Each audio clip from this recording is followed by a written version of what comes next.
हर खबर पर होगी आपकी पकड़। डाउनलोड कीजिए एबीपी लाइव ऐप। बाढ़ की विनाश लीला। जी हां, बाढ़ आती है तो अपने साथ सब कुछ बहा ले जाती है। असम में तो नदियों का बहाव जमीन को इतना काट रही है कि लोगों को बार बार अपना घर छोड़कर पलायन करना पड़ता है। असम के उत्तर पूर्वी छोर लखीमपुर से इस खास रिपोर्ट को आप देखिए जो जनेंद्र कुमार लेकर आए हैं। कैसे बाढ़ और कटाव यहाँ के लोगों के लिए मुसीबत बन गई है। बरसात के समय असम में जब नदियों का जलस्तर बढ़ता है तो आने वाली बाढ़ न सिर्फ डुबाती है बल्कि काटती भी है। दरअसल हम बात कर रहे हैं असम में बाढ़ के समय आने वाली कटाव की समस्या की। इस समस्या की तस्वीर दिखाने और लोगों का दर्द बताने हम पहुंचे हैं ऊपरी असम के लखीमपुर जिले के घुनासुती इलाके में। जिला मुख्यालय और घुनासुती के बीच करीब 20 किलोमीटर की दूरी है, लेकिन बीच में बहने वाली सुवनसिरी नदी इस दूरी को कई गुना बढ़ा देती है। ये नदी केवल दूरी ही नहीं बढ़ाती बल्कि यहाँ रहने वालों से न जाने कौन सी दुश्मनी का बदला लेती है। नदी के इस प्रकोप के कारण लोग अपने ही हाथों से अपना घर तोड़ने को मजबूर हैं। लोगों को तिनका तिनका जोड़कर अपना घर बनाते तो आपने देखा ही होगा, लेकिन क्या कभी आपने वो तस्वीर देखी है जिसमें इंसान खुद अपना ही घर तोड़ रहा हो? जी हाँ, कुछ ऐसी ही तस्वीर है असम के लखीमपुर जिले के घुनासुती की, जहां पर हम इस वक्त मौजूद हैं। यहाँ बुजुर्ग गुलाब दुले अपना घर तोड़ रहे हैं क्योंकि इनके घर के पास तक आ चुकी है सुवनसिरी नदी, जो कि एक सहायक नदी है ब्रह्मपुत्र की। लेकिन इस इलाके के लोगों के लिए ये नदी एक शोक की तरह है। ये नदी घर के मुहाने तक आ चुकी है। बताया जा रहा है कि अगले 1 से 2 दिन के बाद ये नदी जो है उस जगह पर बह रही होगी जहां पर हम मौजूद हैं। ये घर बह चुका होगा और ये घर ना बहे उससे पहले गुलाब दुले अपना घर तोड़ रहे हैं खुद से, ताकि घर बनाने में जो तख्त आदि लगा है कम से कम बहने से पहले वो उसे यहां से सुरक्षित ले जा सके कहीं और अपना घर बनाने के लिए।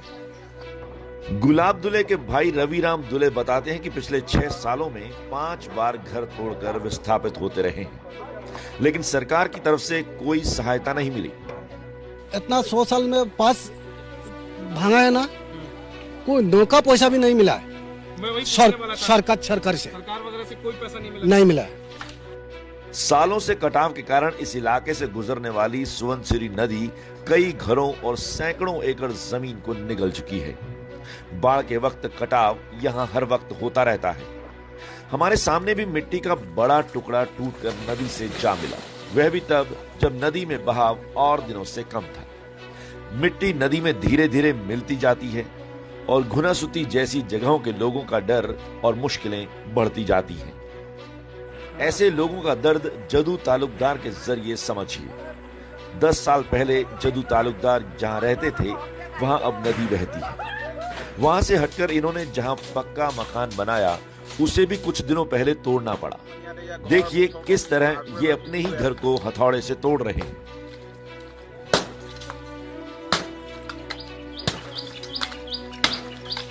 यह हर व्यक्ति जदू तालुकदार है। क्या इन लोगों को कोई सरकारी मदद मिलती है? क्या कोई इनके आंसू पोंछने आता है? जवाब है नहीं। खेतों में लगी फसल चौपट, खाने को पर्याप्त अनाज और पीने को साफ पानी नहीं, पशुओं को खिलाने के लिए चारा तक नहीं। कटाव के चलते पलायन करने वाले लोग आसपास ऊंची जगह पर जैसे तैसे अपना ठिकाना बनाते हैं। हालात ऐसे हैं कि यहाँ जानवर और इंसान का भेद खत्म हो जाता है। ये जिंदगी नहीं, ये तो हराम है। सरकार वाले सिर्फ और सिर्फ वोट मांगने के लिए ही यहाँ आता है और कोई बात नहीं, और हेल्प तो नहीं करता है। क्यों बुरा नहीं लगेगा? ये हमारा घर है, हमारा सपना है। ये सपना को किसी ने तोड़ दिया गया तो कैसा लगेगा? सपने को तोड़ देना तो ये बात नहीं है। बहुत बुरा लगता है, ये दुख की बात है। तो डर की जिंदगी है। ये समस्या लाखों लोगों की है। हर साल सुवनसिरी नदी कई घर और खेती की जमीन समा लेती है। स्थानीय कार्यकर्ता जयप्रकाश कहते हैं कि कटाव रोकने के लिए बड़ी परियोजना की जरूरत है, लेकिन जिनके घर टूटे हैं पहले उन्हें मुआवजा मिलना चाहिए। हर साल इसको लगभग 100 से 200 लोगों का घर लेके जाता है। thousands hectares land, farmers land लेके जाता है। इसलिए ये समस्या को सोल्व करने के लिए केंद्रीय सरकार, असम सरकार मिलके एक बड़ा प्रोजेक्ट बनाना पड़ेगा। ऐसा नहीं है कि यहाँ की इस समस्या से सरकार या प्रशासन बेखबर है। भले ही ये इलाका गुवाहाटी से करीब 400 किलोमीटर दूर है, लेकिन ये मुख्यमंत्री सर्बानंद सोनोवाल का संसदीय क्षेत्र रहा है। हाल में ही मुख्यमंत्री ने लखीमपुर के कटाव प्रभावित इलाके का दौरा भी किया। प्रशासन कह रहा है कि नियमानुसार राहत कार्य किए जा रहे हैं, नुकसान की रिपोर्ट बनाई जा रही है। हम लोग ने फर्स्ट स्टेप में GR प्रोवाइड किया है, gratuitous relief in the form of rice, dal, salt, and oil. तो उन लोगों को देने के लिए एक नदी क्रॉस करना पड़ता है। तो आज शाम तक अराउंड 1211.1 क्विंटल ऑफ राइस वहाँ पहुँच जाएंगे। And very recently honourable chief minister of Assam has also visited the entire 4 points. लेकिन लोग तो शिकायत कर रहे हैं कि इस साल नहीं, सरकारी मदद तो कभी मिली ही नहीं। लोग चाहते हैं कि उनका पुनर्वास किया जाए, कटाव की समस्या का कोई स्थायी समाधान निकाला जाए। कैमरा पर्सन DC मंजू के साथ संवाददाता जैनेन्द्र कुमार की रिपोर्ट। बुरा क्यों नहीं लगेगा, ये हमारा घर है, स्थानीय लोग कह रहे हैं। देखिए, असम के कई हिस्से हर साल बाढ़ और कटाव की दोहरी मार झेलते हैं। फिलहाल पिछले कुछ दिनों से जल स्तर घट रहा है, लेकिन जो इलाके पानी में डूबे हैं वहां गरीब बहुत ही खराब जीवन जीने को मजबूर हैं। ऊपरी असम के लखीमपुर के कटाव प्रभावित इलाके में ABP न्यूज जब पहुंचा तो ऐसे लोग मिले जो पानी के बीच रहने को मजबूर हैं। और आप यकीन मानिए, ये देखकर आप भी डर जाएंगे, वो बाढ़ का पानी भी उबाल कर पीते हैं।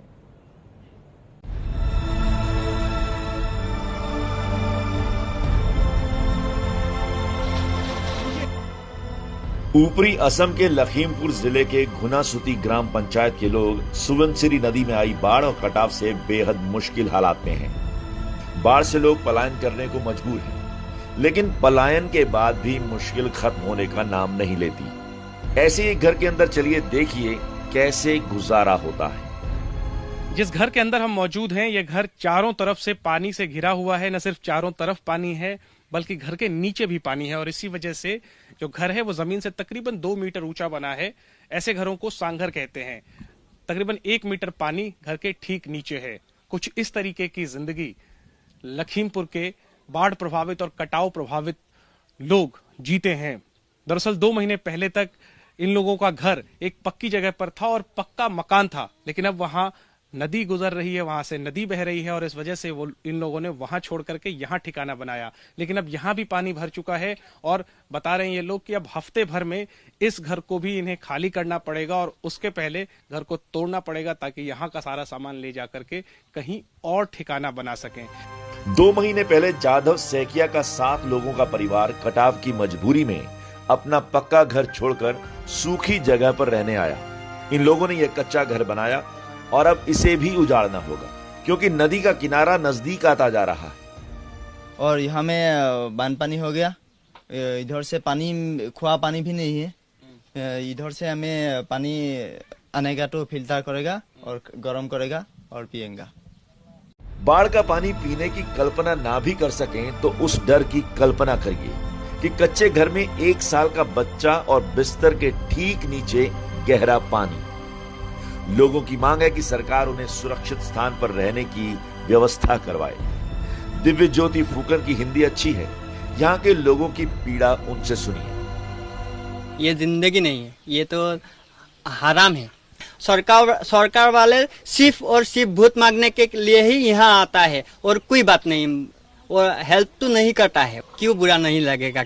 ये हमारा घर है, हमारा सपना है। ये सपना को किसी ने तोड़ दिया गया तो कैसा लगेगा? सपने को तोड़ देना तो ये बात नहीं है। बहुत बुरा लगता है, ये दुख की बात है, तो डर की जिंदगी है। सुवनसिरी नदी पर नाव चलाने वाले दिव्य ज्योति कुटुंब खुद 6 बार घर की जगह बदल चुके हैं। कुटुंब बताते हैं कि इस इलाके में बीमार पड़े तो तड़प कर मरने के अलावा कोई चारा नहीं रहता। 6 बार हम लोग शिफ्टिंग हुआ है। अभी जहाँ पे है 6 बार हो गया है। 2020 से अभी तक हम लोग सरकार की तरफ से कुछ भी नहीं मिला है। हम लोग बहुत मांग कर रहा है, थोड़ा जमीन दीजिए, थोड़ा मदद कीजिए, लेकिन गवर्नमेंट की तरफ से हम लोग को कुछ भी नहीं दिया है अभी तक। बाढ़ का पानी पीने की मजबूरी की कड़वी हकीकत से जुड़ा सवाल जब हमने जिला प्रशासन से किया तो जवाब मिला कि राहत पहुंचाई जा रही है। तो उन लोग के लिए हम लोग ने फर्स्ट स्टेप में GR प्रोवाइड किया है, gratuitous relief in the form of rice, dal, salt, and oil. तो उन लोग को देने के लिए एक नदी क्रॉस करना पड़ता है। तो आज शाम तक अराउंड 1211.1 क्विंटल ऑफ राइस वहाँ पहुँच जाएंगे। And very recently honourable chief minister of Assam has also visited the entire 4 points. समझना आसान है कि आप प्रशासन के भरोसे पर तसल्ली करें या फिर इन गुनासूती के नौजवानों के लिए दुआ, जिनका हौसला विपरीत और नारकीय हालात में भी कम नहीं होता।